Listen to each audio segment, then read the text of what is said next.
Support tonight for the St. Louis Metropolitan Police Department after the death of Officer David Lee. He was struck and killed this morning while responding to an accident on Interstate 70. Now, First Alert 4 is confirming through multiple sources tonight the name of the person detained in this deadly crash. According to court records, the 24-year-old is currently on probation for a previous domestic assault and DWI charge in St. Charles County. Those same court records say police say that he was living in the country illegally at the time of his last arrest. We are not naming him at this point because no charges have officially been filed. Well, I think we're naming him. This is a really, really horrible story from over the weekend. Officer David Lee, this is a St. Louis police officer. He's 44 years old and was hit on Interstate 70. KMOV, firstalert4.com, if you haven't seen the story on this. That audio that we just played there was from KMOV's report on this, and props to them for discussing this. But since then, we know that this incident includes Ramon Chavez Rodriguez. And we're going to start our conversation here with our friend Will Sharf, who, of course, you know him as a former federal prosecutor for the Eastern District of Missouri. He's a Donald Trump attorney. You know a little bit about this, and this is going to turn into quite a big story due to the details of the matter. A St. Louis police officer is dead because of this man. What do we know about Chavez Rodriguez? Yeah, so first of all, my heart goes out to Officer Lee's family, his friends, to everybody who knew him. I never worked with him personally when I was in the U.S. Attorney's Office here, but I worked with officers who knew him well and who did work with him. This is the sort of guy who's just the backbone of the police department. Absolutely solid police officer, deeply committed and dedicated to serving the community. This is a tragic circumstance, and it's made all the more tragic because it was a completely preventable situation. What happened here is that yesterday morning at about 8:30 a.m., Officer Lee was responding to a single-vehicle traffic accident. While he was putting out traffic cones, an illegal immigrant who was drunk at the wheel at 8:30 in the morning on Sunday morning, collided with him, hit him, and ended up taking his life. The illegal immigrant is a guy from Honduras. His name is Ramon Arnaldo Chavez Rodriguez. I think we should all say his name and remember his name. He is an illegal immigrant from Honduras. The press is reporting that he had a prior for a domestic incident and for a DUI. What they're not reporting yet, and I know this because I pulled the case record off of CaseNet earlier, is that incident, which occurred in October of 2020, involved him kicking in his girlfriend's door while drunk, beating her to within an inch of her life, then kidnapping her baby, throwing the baby in a car, driving away, almost running the girlfriend over when she tried to prevent him from driving away. He's then arrested by the police. He admits that he was drunk. He admits to basically everything that happened. And then because we have a dysfunctional court system here in the state of Missouri, this case is rolled for the better part of 2 years. He bonds out immediately, never serves a day in prison. And then in January of 2022, despite these alleged crimes being absolutely heinous, and despite it being a seemingly open and shut case, he pleads to an SIS, a suspended imposition of a sentence, meaning that no criminal record was actually given to him. He didn't have a criminal record. It's just an absolutely suspended sentence, no punishment whatsoever. This is catch and release policing and prosecution at its absolute worst. This is a guy who should have been thrown into prison. This is a guy who should have been thrown out of the country. If our federal law enforcement system was functioning adequately, if DHS was doing their job right, he would have been deported. If our state courts had been doing their job right, this guy would have been in prison. And instead, he was out on the streets with tragic consequences yesterday morning. Gosh, and now Officer Lee's life is lost because of it. Every single time we have an instance where somebody's life is lost, brutally taken in many cases, and it comes back to the same question is why are these people here? And then you add on, okay, so they're here. But while they were here, we, for whatever reason, continue to ignore the legal system and the laws that are in place, and these people continue to get away with absolutely heinous, ridiculous acts. How do we explain this? Yeah, look, this Chavez Rodriguez guy, folks on the left love to say that illegal immigrants are just coming here to work. They're just here for economic reasons. They just want to be part of the community and they contribute to the community.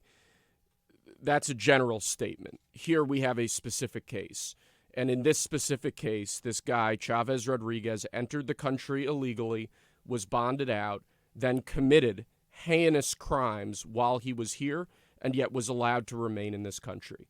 That, by anybody's standard, is an absolute failure of the system. It's an absolute failure of our system of law enforcement, of our system of immigration enforcement. And in this case, that's had absolutely tragic consequences. So the failure seems, Will, like it's at pretty much every level of government. Yeah. We have missed the opportunity to protect American citizens and the best of us, the people who wear the uniform and put themselves in harm's way. I mean, here we have an instance of a police officer doing their job, and I mean, a somewhat mundane part of their job, putting out traffic cones. This wasn't a thing where, you'd put, I'm putting this in air quotes, it wasn't a risky endeavor like going into somebody's home to try to create security in a very tenuous situation. It just shows that every time a uniform is put on by a police officer, that they are putting themselves in the line of danger in order to protect those among us in our community. And when you add in all of these extra factors where we look the other way, I mean, isn't that what we're doing? Aren't we just looking the other way? This is a choice to treat somebody like Chavez Rodriguez the way we're treating him. It's an active, we're participating in the system. It's not just happening. It's intentional. Yeah, I think those are two very important points. First of all, every time a police officer puts on their uniform, every time they're out responding to calls, they are putting themselves in harm's way to protect all of us. And I think the absolute least that we owe to those police officers is making sure that our system of justice, our court system, our political system is set up to ensure that their hard work is responded to and is dealt with. In this case, we have a situation where police back in 2020, in October of 2020, did everything right. Arrested a guy who was a danger to the community, who was a menace to the community, who'd committed terrible crimes. They got him into custody. And then our court system and our prosecutors failed to adequately punish this guy, failed to adequately ensure that he wasn't going to be able to go right back out on the streets and do the exact same garbage over again. And that's what we see here. This is a guy with a history of driving drunk, with a history of violence. He's an illegal immigrant. He should not have been in the country. He should certainly not have been free on the streets with no criminal record after what he did previously. And to me, that's just an abject failure of the system. And if I were a police officer today on the streets of St. Louis, I would be absolutely furious at how the system failed in this case and ultimately failed Officer Lee. It's easy to, transition this into like a federal government presidential election, border security conversation, and that is a warranted conversation. But there are, as you pointed out, state issues, local issues that are in play as well. What immediate changes need to take place in order to ensure that these types of things don't happen again? So back in 2020, this guy, Chavez Rodriguez, beats up his girlfriend and then goes fleeing with a small child in the car while he's drunk. He gets bonded out 2 days after he's arrested. He's a danger to the community. He's an illegal immigrant, which means he's a flight risk. Why was he bonded out? He should have been detained pre-trial in light of the seriousness of the crimes that he had committed and in light of the seriousness of the situation that he'd created. Do you know what jurisdiction he was? It was in St. Charles. The case was, I believe, in St. Peter's, but it was St. Charles courts. He gets bonded out immediately, and then his case drags for a year and a half. And instead of throwing the book at this guy and making sure that he serves real time for a domestic assault second for serious crimes that he committed, instead of throwing the book at him, prosecutor lets him take an SIS plea. That means that if he walks down his probation, he doesn't even have a criminal record at the end of it. I mean, to me, that's just an abject failure of the system here. And it's made all the more so by the fact that this guy was illegally in the country. I don't know why he wasn't detained. I don't know why he wasn't turned over for deportation, why he wasn't kicked out of the country, and why he was allowed to remain in the community. Certainly in light of the fact that even after coming to this country illegally, he's flagrantly violating the law. This guy's lost his right to stay here. He should not have been on the streets. Yeah, absolutely. And now we have lost life over it, his presence here, and the continuation of his incredibly irresponsible decisions that affect other people. And now it's going to affect everybody who loved and knew Officer David Lee, who was 44 years old, who was struck by him on Interstate 70. I mean, the people who are going to be affected in continuation with these types of decisions, they're listening to this show right now. You're talking about St. Peter's, you're talking about St. Charles.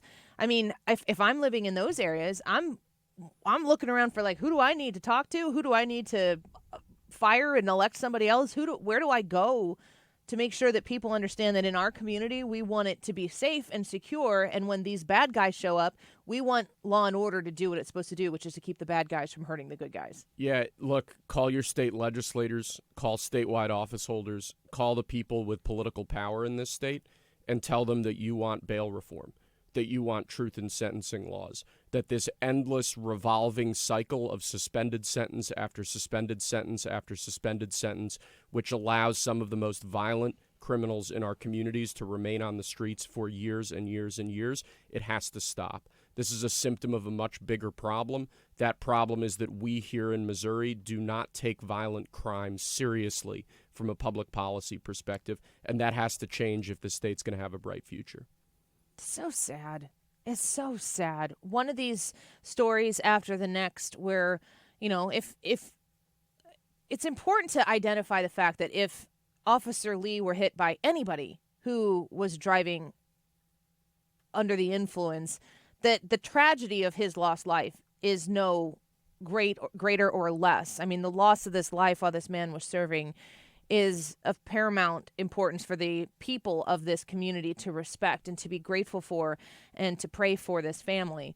But when you add in the detail of this person being here illegally with a long history of criminal activity, it's like if we're going to try to keep crime at a bare minimum, you're never going to eliminate it. But if you're going to live in a safe and secure society, shouldn't you be able to rely on when we catch the bad guys doing bad things that we do something about it?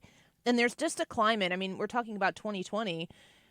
I mean, that means that he came to this country. If he came here in 2020 or before then he probably came over when Donald Trump was the president.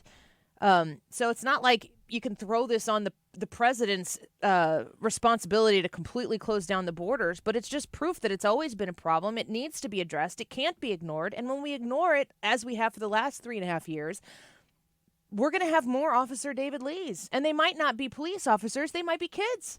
And to me, the great failure here is I don't know how this guy showed up to the country. I don't know what circumstance got him here in the first place.